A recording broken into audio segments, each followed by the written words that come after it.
What's up, everybody? Welcome to the Pick Six Podcast, CBS Sports Daily NFL Podcast. I'm Will Brinson. I'm your host. It is Wednesday, September 21st. If you're listening to the podcast in audio form, if you're watching with us on YouTube, it is Tuesday, September 20th, and we're going to do some NFL news and notes and some trends, some betting trends. Joining me to do so, Tyler Sullivan, aka Sully, and John Breech. What's up, boys? What's going on? Hi, Brinson. I like your hair. Thanks. It looks good, right? Did a commenter shame you into getting a haircut because they said you looked like a grandma? Is that what happened? A nana, first of all, thank you. And second of all, no, there's no shame. It's just the natural timing of my schedule. Although in hindsight, probably not a great idea to get a haircut at like 11:45 a.m.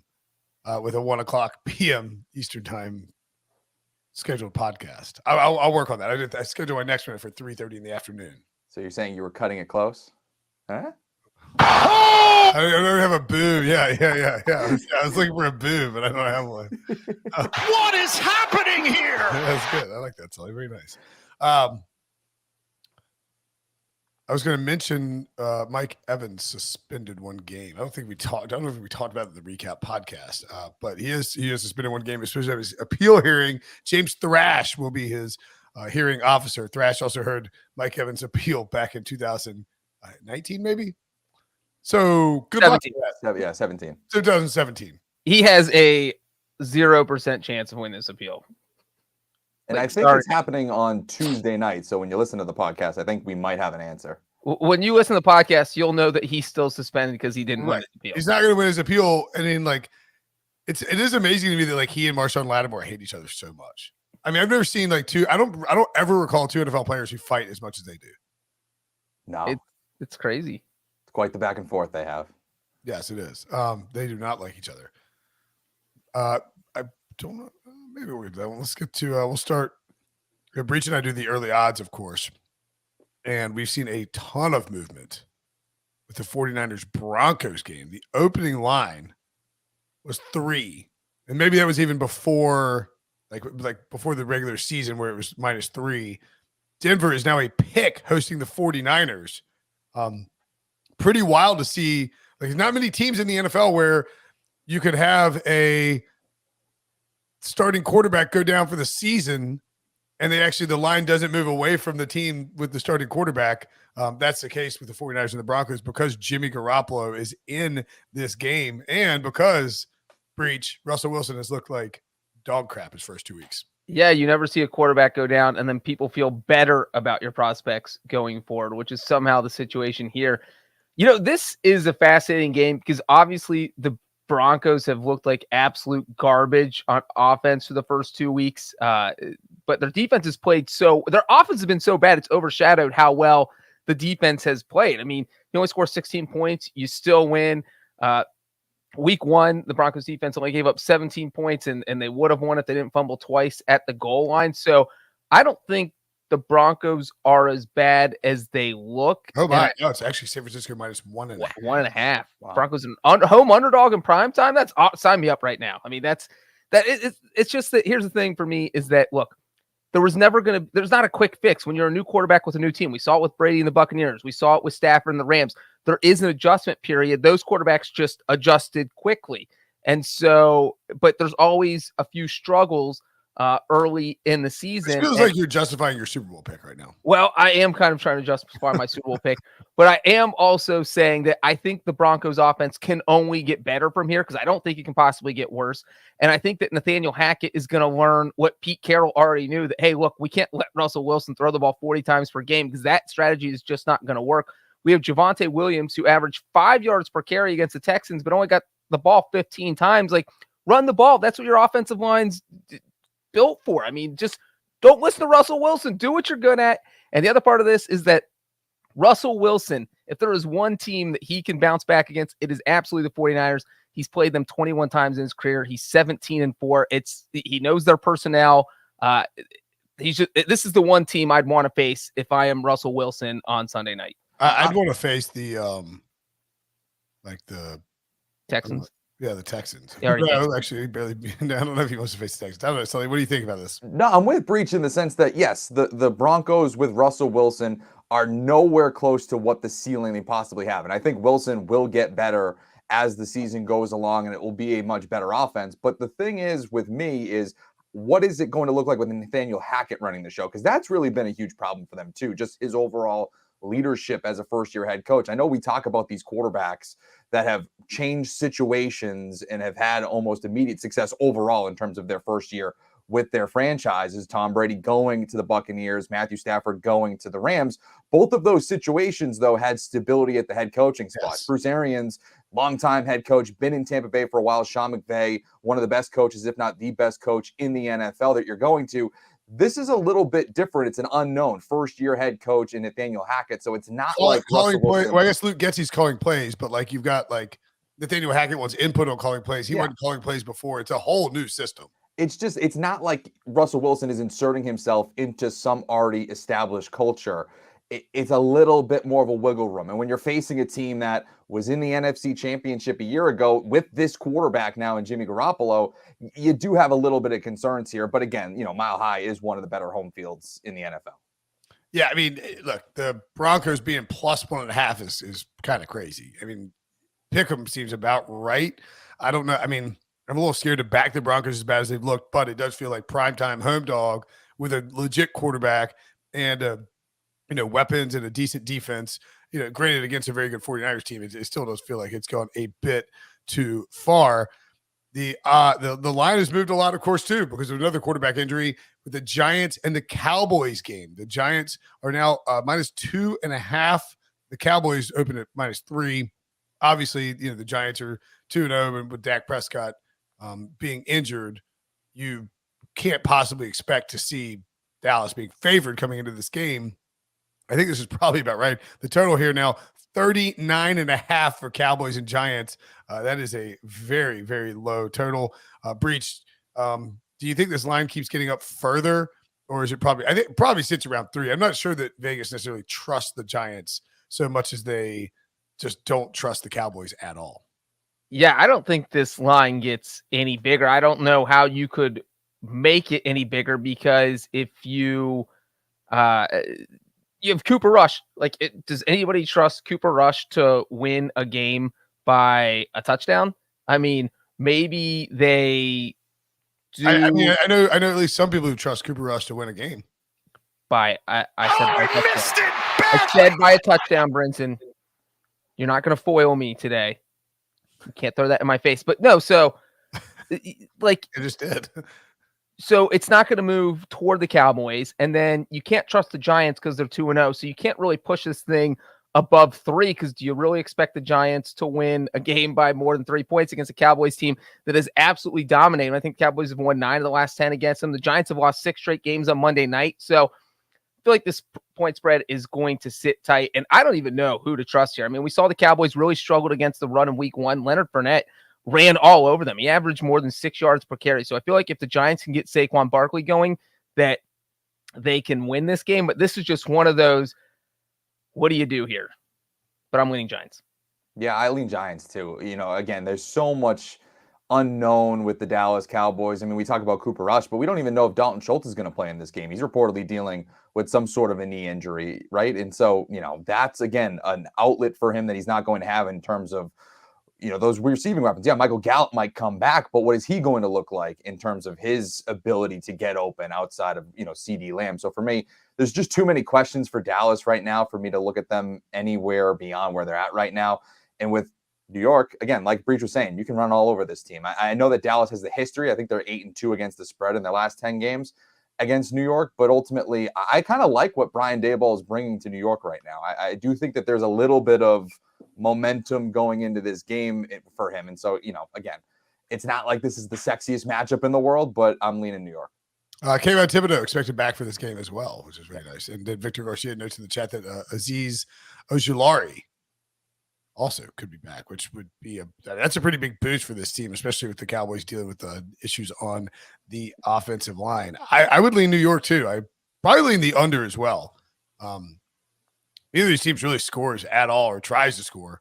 We could see, 17-10 or like 17-14, 13-10. 13-12. I mean, you can see any sort of number. It's like possible here. Steelers and the Browns playing on Thursday night. These over-unders are out of hand. They're low, buddy. Yep. 38.5. The Browns are up to a 5-point favorite in this game. That's a bit steep for Jacoby Brissett, if you ask me. But the Steelers do not look good offensively. No, I mean, we had the fans chanting for, Kenny Pickett in this game last week. Kenny Pickett. I mean, he wasn't good. And the Patriots, obviously I'm up close and personal with them. I know that they have a good defense, but I don't know if it's like top tier in the league. I don't think they have a pass rush that can match what the Cleveland Browns bring. So again, I'm with you, Will. I mean, the -5 there, I don't know if I love that. Seems a little rich for Jacoby Brissett, but ultimately I do think that they'll be able to keep the Steelers offense pretty much at bay. And if all of a sudden they can recover from that utter collapse against the Jets, I do like them in this spot. See, that's the thing I worry about, Tyler, is that you don't know what their psychological response is going to be to losing a game like that. I hate the Browns and 5 points here because you look at every game these two teams have played this season. Steelers, both games decided by 3 points. The Browns, 2 games decided by 2 points and 1 point. I just don't think either of these teams has enough talent to blow anyone out. And yeah, we can say the Browns were up 13 points in the fourth quarter, but they didn't end up winning. So it doesn't matter. And I like you just said, I don't trust Jacoby Brissett to win a game by 6 or more points. And you just see these injuries popping up all week with the Browns. Chase Winovich is not going to play. He just got put on injured reserve. Jadeveon Clowney is not going to play. Myles Garrett on the injury report 2 days before the game with a neck injury. That's not something you want to see if you're the Browns. So if the Steelers offense can thrive in one spot, it would be where there's no Browns pass rush because they have no players left. So I'm not sure Pittsburgh can win this game, but I just think 5 is too many. So I would side with the Steelers here right now. Yeah, I would lean towards the Steelers as well. I'd lean towards the under too. I know it's a small number, but man, you could get 7-3 at halftime and you're just not even ever sweating this total at 38.5. I mean, and could you get lots of points early? Yes. And be surprised by it. Could be defensive touchdown. Sure. But I mean, both offenses are pretty conservative. Browns love to run the football. Steelers are going to try and minimize asking Mitchell Trubisky to do much at all. And there just shouldn't be much scoring here on a short week on a Thursday night football game. I don't know how much lower it can get. It can't close 36.5, right? Or 38, 37, right? I mean, that's just insane. The lowest total so far this season, obviously, we're only 2 weeks in, was 38. And that was in the Bears 49ers game. Although, didn't we look and there's gonna be tons of wind. Oh, we mentioned this on Sunday night. Yeah. We were take the under as fast as you can because there's gonna be tons of wind. It's looking like 21 mile per hour wind at 8 p.m. This total could keep dipping down if there's that much wind. It's gonna be like that game in Cleveland that one time where the field goals looked like they were going in and then boom, sailed right, and you're like, what the hell just happened? Or the Buffalo game last year with Patriots and the Bills. Yeah. Remember, there's always a 3-week stretch, or and usually it starts a little bit later in the season, but there's always a 3 or 4 week stretch where it's just maybe it's an 8-week stretch where you could just get insane wind weather in Cleveland, and you have 3 Browns home games that are drastically altered because of the wind. I would still lean towards the under here at 38.5, and I would get it in before we get to those old wind gusts off Lake Erie, Brinson. Maybe we need to get a meteorologist on the podcast. It's hard to play. Chiefs and Colts. KC -6.5. A total in this game, I believe, up to 49.5. The Chiefs are at the Colts and almost a 7-point favorite. I'm not sure that I don't know that I can get on board with the Colts. I mean, how can you? I mean, they scored 0 points against the Jacksonville Jaguars. I mean, it's, they're letting Trevor Lawrence and Christian Kirk light them up on Sunday. I don't know how you can feel any better when it's Patrick Mahomes, Travis Kelce, and all the receiving options that they have in Kansas City. You know what I really liked about them with the Chiefs was last week, they didn't play a particularly great game of football. It was pretty sloppy, pretty clunky, and they were still able to find a way to win defensively, grind it out with Clyde Edwards-Helaire. And for me, I don't think that Patrick Mahomes is going to have 2 so-so games in a row. I still think he's going to be able to light it up more often than not. And when you're, again, letting Trevor Lawrence, who could be as good as Patrick Mahomes one day, light you up. I don't really know what Patrick Mahomes is going to be capable of doing here. Yeah, this game scares me just because I feel like the Colts season is on the line. They cannot drop to 0-3. It's their home opener. I think they're one of only 2 or 3 teams that had to play their first 2 weeks on the road. So you have home opener, you have your season on the line, and you got to throw the kitchen sink at the Chiefs. I think the Chiefs are a much, much, much better team. But 6.5 is just a ton. And this is like, they're practically begging you to take the Chiefs to cover after what we watched last week with the Colts getting shut out and the Chiefs beating the Chargers. And Michael Pittman will be a big piece to this too, obviously. Right. Matt Ryan had 0 receivers against Jacksonville. Yeah, the Colts are optimistic that he's going to play. And Frank Reich said that he, quote, made good progress. So Pittman makes a huge difference. Yeah. Like, no Pittman, no Alec Pierce. And I mean, how are they supposed to score? Because you can just stack the box and dare them to pass. Yeah, I would probably lean towards the Colts. I would guess this gets a little under is kind of interesting too, because the Chiefs can get a lead and just the Chiefs, when the Chiefs get a lead, they are not afraid to like just eat clock and just get done with the game. You mentioned Trevor Lawrence. The Jacksonville Jaguars are at the Los Angeles Chargers, and the Jacksonville Jaguars are getting no respect from Vegas. They're 7-point dogs on the road against the Chargers. Total of 48. It looks like it's going to keep dipping down a little bit. Quite frankly, I kind of love the Jaguars at getting 7. Am I crazy? Yes. It just depends on, I know we're still waiting to hear like the participation of Justin Herbert as he's dealing with the fracture in the cartilage of his rib. I guess it's better than a rib fracture, but still an injury to monitor nonetheless. You watch towards the tail end of that game after he's dealing with that injury, that dude couldn't run really to save his life. There was a clear first down that he could have ran to, but he physically just couldn't do it. He was throwing the ball away. He did make a money throw on that 4th down to get them in the red zone. And so, if he's able to play and still make those types of throws, I really like the Chargers here. I don't think that the Jaguars have this is one of the rare instances where I think the Chargers will have a home field advantage in SoFi Stadium. A lot of these teams travel well, whether it's, but I don't know if the Jaguars are able to do that. I don't think that they'll be able to take over SoFi Stadium like a lot of their opponents this season have. So I do think that plays into their favor again. But, Herbert status, everything's out the window if all of a sudden he's not 100%. Yeah, and I think that's one of those things that if you do think Herbert's going to play, then you want to jump on this now because the spread's probably going to move up. I think this is baked in like Herbert's playing.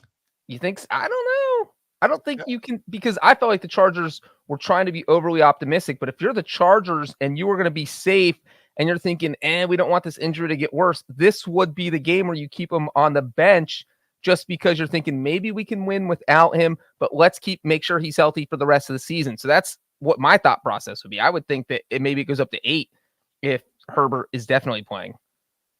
But I will say one fun fact real quick. Jacksonville since 2010 is 1-10 in the Pacific time zone. Does feel a little let down here, right? And that includes last season when they lost 37-7 to the Rams and 31-7 to the Seahawks. That's 2 Trevor Lawrence games. Doesn't it feel like a little bit of a letdown spot? Like, all of a sudden the Jaguars, top of the AFC South. They're, who saw this coming? The Colts are done, and Tennessee just got blown out by Buffalo. Maybe it is the time for the Jaguars, and then all of a sudden Herbert. And then the Chargers have had 10 days to prepare too. Yeah. Well, what's this line if Herbert doesn't play? 5-4. What? Chase Daniel? Are you saying it's going to be lower? Do you think Justin Herbert's only worth 3 points of the spread? In this game, yes. What, you think it's down to like 1? I say 2.5, 3, maybe 2.5. Yeah. It's Breech just hating ass Breech on the Jaguars. Here. What? No, it's just Jacksonville out west. All right. I think that if you like Jacksonville, you should take the Jaguars +7 now because there's a chance that Herbert is like missing from practice or is like, doesn't play. And if that's the case, this line will probably be down in a lot of places. and could end up being taken off, drop down to two or three if Herbert ends up not. And one thing about the Herbert thing, it is that it has been conspicuously quiet. We got this update on Friday. We have not heard anything. We're recording this on Tuesday. Nothing came out on Monday about any sort of update about whether he was better, worse. Nothing has come out on Tuesday, and obviously something will have to come out on Wednesday because they have to hand out a practice report, and we'll find out whether he practices or not. But it has been silence from the Chargers. And to jump off of that real quickly, you do have to remember the doctor that's working on Herbert is the one that stabbed and punctured the lung of Tyrod Taylor. It's the same doctor. How's this guy still in the job? That's my question. How is this guy still employed? Because Herbert's like, oh, well, you gave me a starting job. We don't need to fire you. Or the Chargers are like, wow, thank God you did that. We were going to make him sit all year. Like, this guy's amazing. All right. So, yeah, keep an eye on Herbert. That will change that line dramatically. If you like Jacksonville, probably get on it now. Let's take a quick break. And when we come back, we will apologize once again to our good friend Arthur Smith of the Atlanta Falcons. Next. All right. So I mentioned the apology to Arthur Smith. We were kind of ripping him on Sunday's show because he had a quote about Kyle Pitts and fantasy football. But I think it is worth noting Kyle is a huge part of our offense. You just have to take it with context. Other guys made plays, Smith said. It's not fantasy football. We're just trying to win. We'll continue to look at everything and try to get better. So I feel like a small apology. It was the way that it was tweeted out was not properly done. It was like it's not fantasy football. We're trying to win. Like that, you can't just tweet that in the context of like just out of context. I mean, don't you agree? Like he wasn't like somebody was like, hey, how come Kyle Pitts didn't have more targets? He's like, this isn't fantasy football, you loser. He's like, look, So Brinson, how can you? This is not 1991. All we get is sound bites now. This is everything's taken out of context. It's thrown on Twitter. It's like figure it out for yourself. That is the society we live in now. And as every man for themselves. And as a Kyle Pitts fantasy owner, I'm very much against him right now. Okay, all right, yeah. Kyle Pitts is not. So I'm not backing. Not been wildly productive in fantasy. That is for sure. I would expect that maybe we get a squeaky wheel game for Kyle Pitts. Which the game that we were going to talk about, the Atlanta Falcons at the Seattle Seahawks. Seattle and Geno Smith favored by 2 points, a total of 42 in this game. Man, I would sort of lean under here pretty quickly. I think that's the play here. You look at these offenses, I think going into the year, they probably were both inside the top 5, maybe even the top 3 to be the lowest scoring offenses in the NFL. And yeah, the Falcons were able to hang in with the Rams, and they've been plucky this season. I mean, I think they're 2-0 against the spread, and obviously the Seahawks were able to get that upset win over the Broncos, but I don't know if any of these teams really have the offensive capabilities to blow the roof off here. I don't know if that's the case, especially in an environment like Seattle, where I know it's probably not going to be the same like it was on that Monday night against Russell Wilson, just a different environment, obviously, or an added layer because he was coming back, but it's still one of the toughest places to play, make life very difficult for the Falcons offense. So, and again, like, I don't think that all of a sudden the Seahawks are going to start blowing doors. Yeah. I mean, I would probably lean under with you guys, but it would frighten me because of what the Falcons have done. I mean, they've played 2 defenses that are supposed to be good with New Orleans and the Rams, and they've had no problem scoring points. They scored 26 against the Saints, obviously up 26-10 before blowing the lead. And we won't give them that safety in the 31-27 loss, but the offense put up 25 points against the Rams defense, which isn't easy to do. So, I don't think it would be crazy to see the Falcons score 24 to 27 points in this game. And then it's how many do you think the Seahawks can score? So I would probably, I hate everything about this game because I don't know if either team is any good. The Falcons might be able to score. They might not. I am not even going to, I'm staying far, far away from it. Well, to what Brinson was saying earlier too, again, maybe a squeaky wheel game for Kyle Pitts and he just goes nuclear and that, jump starts this whole offense for the Falcons. So yeah, I guess that, there is that kind of possibility there. I don't mind Atlanta getting 2 here. I mean, I think this is just be a close game. Like the total to me is more appealing than anything in terms of one of the sides. Excuse me. Lions at the Vikings. An interesting game because we saw the Vikings on Monday Night Football, and they obviously did not look great. This line was 6.5 with a total of 52.5. The total has actually gone up to 53.5, and the Vikings have dropped to a 6-point favorite at Caesars. I think I'm just going to keep taking Lions overs. And the line's to cover. Either of them work. Like you can make the line like 60.5. I'm still taking the over. I don't care. And I mean, this is a sweet spot for Kirk Cousins, right? Instead of the Monday night primetime, a 1 p.m. start at home, probably, that is where we're going to actually see some production from Kirk Cousins. You're coming off of that horrible primetime game. What was it? How many interceptions was it? 3, 4? 3. It was just, awful game from him. I don't know if we're going to see 2 of those in a row. I mean, he's certainly capable of it, but I don't know if that's going to be the case. And I'm with you. I like over tier too. I mean, Yeah. we've gotten 73 and 63 points scored by the Lions in their first 2 games. Like the Lions are willing to keep their foot on the gas, and no matter what, because they know that their defense, they don't. That's just how they play with Dan Campbell, and their defense isn't very good. Like they're going to give up 30-something points to the Vikings, and they're probably going to score 30-something points. And the Lions are the second highest scoring team in the NFL. Second highest. Crazy. And highest scoring team in the NFC. And so you throw that in there. I also love them at 6 points. I can't believe they're getting 6 points. They're 2-0 against the spread this year. And they always play the Vikings tough. The last 3 games between these 2 teams have all been decided by exactly 2 points. We saw the crazy one last year. The Lions are 1-2 in those games. They probably should be 2-1. I just have a tough time seeing them get blown out because their offense is so good. And then they just storm through the back door. Like if you can be down, they can be down 15. You're like, well, I'm screwed. You're like, oh no, here they go. 35, and they stormed through the back door. Yeah, they were down like 17 against the Eagles. They had no problem stomping back through. The Packers and the Bucks were minus 2.5 with a total of 41. That is a crazy number for a Tom Brady, Aaron Rodgers matchup. The line is dipped down to 2. I guess. I mean, I don't know if Mike Evans is built in, if that's a Mike Evans situation, but 41 points is a wild number for a Packers Buccaneers game. Yeah, for sure. And I do think that, again, there is some logic behind it in the sense that the Packers so far have been extremely run heavy. I mean, they are running their offense through Aaron Jones. They're the best defenses in the NFC. Yeah, for sure. Oh, yeah, absolutely. And I mean, you have, even a Buccaneers defense that was unreal in the second half against Jameis Winston. I mean, he melted down, but still they were able to take advantage and have 5 turnovers, a pick 6. I mean, they were just awesome in that second half. So yeah, no, both teams have great defenses. The Packers are certainly, as of right now, a run first type of offense.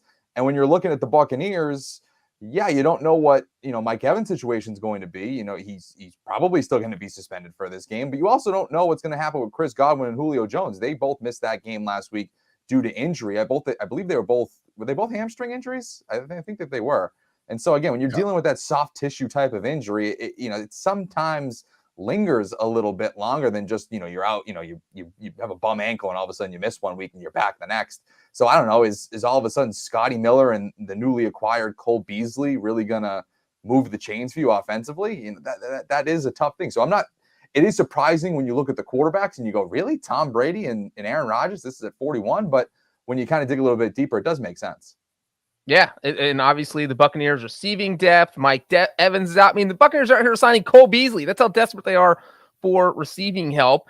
Aaron Rodgers still doesn't trust his receivers. And if the Buccaneers just say, hey, we're going to bottle up A.J. Dillon and Aaron Jones and see what these receivers that Aaron Rodgers doesn't like, see what they can do. And also, let's not forget that Aaron Rodgers is horrible in Florida. His last 2 games there, he's gotten outscored 76-13. He's thrown 10 interceptions since the beginning of the 2020 season. 10 interceptions, 4 of them are in Florida in 2 games, 6 in his other 30 games. So it's just out of hand. I don't know if his hand slips because there's so much humidity. I don't know, but it is interesting. And this is only the second time the Packers have had a total of 40 or under since LaFleur was hired, and they went under the last time it happened, the one and only time it happened. Bengals at the Jets. Oh, baby. Nah. Yeah. Bengals are minus 4.5 in New York, total of 45. I mean, I'd love to tell you I trust the Bengals to win a football game, but they don't believe they've won one, so that's sort of problematic. 4.5 point favorite's pretty big. The Jets, don't look like a great football team, but they look like they're trying hard under Robert Saleh, have a decent defense. Any concerns here, Breech, that do you like the fact that your team is laying 4.5, or would you prefer it like almost be a pick 'em and like you can just go win the game? I would prefer they're a 10-point plucky underdog with their backs against the wall. That's what I'd prefer, Brinson. They're 0-2, man. You can't have any faith in them. But I will say the one thing that the Steelers and the Cowboys had in common is they both have insane pass rushes. I mean, Joe Burrow would take the snap, and before he could even get one step into his 3-step drop, TJ Watt was back there in week 1. Micah Parsons was back there in week 2. And the Jets don't have that. So I think and also, the Bengals have that obviously revenge factor of last year's loss against the Jets. So it's not like the Bengals are going to overlook the Jets. You can't overlook anyone when you're 0-2. And so this feels like a get right spot. Like week 1, I picked the Steelers to cover. I thought that would be a close game. Week 2, I absolutely thought the Bengals would win. So I've been kind of split with what they've done so far. But man, I will be surprised if they don't win this by a touchdown.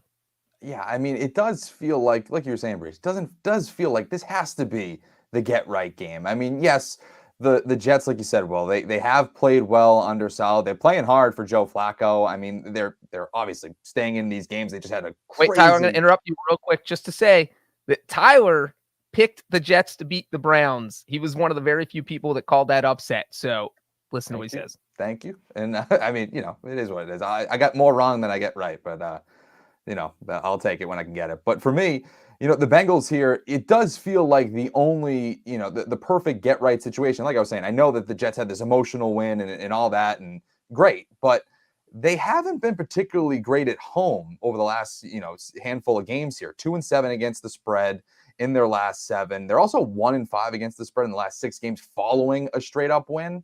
So, you're riding those emotions coming off this win against Cleveland, but more often than not, the Jets have let you down. Hey, who else was one of the few people to pick the Jets to beat the Bengals? I mean, to beat the Browns.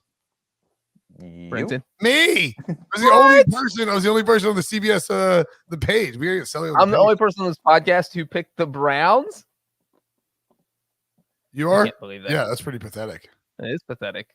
11-5 straight up for me. That's pretty good. Well, then, what do you think, Brinson? You think the Jets or the Bengals cover here? I think the Jets are going to win outright. I'm picking the Jets. Get off the Jets bandwagon now, man. You're just you're Bengals. Flacco gets all like juiced up against these AFC North teams. They got a pretty good pass rush. Burrow's just not right yet. The field is weird. I wouldn't want my banged up quarterback with a previous ACL injury running around. I don't know. I'm a little worried about it. No. I'll take the Jets to win. If the Ravens beat the Jets 24-9, that's gonna be what happens here. Something similar. 24-9. That's what the Ravens did in week 1. Flacco might feel a little more comfortable. 24-17. Okay, 24. Okay, big difference. One touchdown difference. Couple more. I should do one more. Rams Cardinals. Rams -4, a total of 50.5. I believe that has come down a smidge. Okay, actually down 1.5. Ooh, it's just lines moved all over the place. Rams -3.5 now, over under 49. So the total has dropped a lot, which I wish I'd seen that. I think under 50.5 would have been a pretty good look with the Rams and Cardinals. Kyler could get loose, but I think with no DeAndre Hopkins and the way Jalen Ramsey's playing, and you have, I just don't know if this is a great game for. I think the Rams defense is a lot better than the Raiders defense in terms of just allowing Kyler to do some crazy stuff. And I think the Rams, if the Rams get a lead like the Raiders had, I think they're more likely to close it out than the Raiders were. Yes, but I also do wonder, as much as Darrell Henderson's been, solid, I guess, the starter for them, they do struggle to kind of close it out. I don't know if they can lean on the running game to close out these games like they have been in the past. No, I don't know if Cam Akers and Darrell Henderson actually give me a lot of confidence that all of a sudden you can. No, I don't feel great about them just snuffing out an opposing defense. Yeah, that's my only concern there. Really, is again, Kyler, and all of a sudden he's just going video game mode like he did last week, and all of a sudden they're kind of in it in the last possession. You're like, wait a minute, how did this happen? And all of a sudden he's at least has an opportunity with the ball in his hands at the end. The Rams, it's like Sean McVay's the video game guy. He's not going to let someone go video game mode against him. And we've seen what the Rams have done to the Cardinals. They've won 10 of the past 11 games in this series. They are 9-1-1 against the spread in those 11 games. And the Rams have a disciplined defense, and they're so talented and they see Kyler Murray all the time that they're not going to let him run around for 20 seconds. Like the Raiders, they're an AFC team. They see him once every 4 years. They had no idea what was going on. They were completely lost every time he started dancing around in circles and doing ballet back there and then throwing 2-point conversions and scoring touchdowns. I mean, it was insane. But the Rams see that every week. They know what's going on here. They're familiar with Kyler. And for the most part, they've been able to shut him down anytime these two teams have played. So just because the Rams have owned the Cardinals over the past few years, and really since Kyler's been there, I think I got to side with the Rams here. Also, just the lack of weapons too. Like what they're really we got Dortch and Ertz. That's not. Don't disparage Greg Dortch. I mean, we got guys that I feel like are a computer generated last name in this game for Kyler Murray. So full video game. It's us inventing names. Greg Dortch is the man.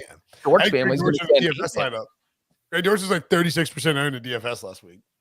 Nice. And he scored a touchdown. But yeah, I've got it with you on that one. I think I lean towards the Rams. All right. Any other thoughts on the week 3? Man, week 2. I'm glad to get that Monday night doubleheader over with. Yeah, it was a little confusing. I almost felt like we needed a red zone for those 2 games. I didn't love the setup. I complained about it. I just want one game. Why are we having our games at the same time? Yeah, I know, but the 10 p.m. start game is brutal too. That is, but I want to watch them individual. Like, what's the logic behind having them on at the same time? That's my. I was almost happy that Buffalo was blowing out the Tennessee Titans so bad. So I was like, all right, I don't really need to see this anymore. Although when the Eagles and the Vikings were at halftime, I put on like an episode of Silicon Valley. I was like, I'm not watching this Bills Titans. It's terrible. All right, that'll do it for us. Thanks for watching. Thanks for listening. For Sully, for Breech, I'm Brinson. We will see you guys later.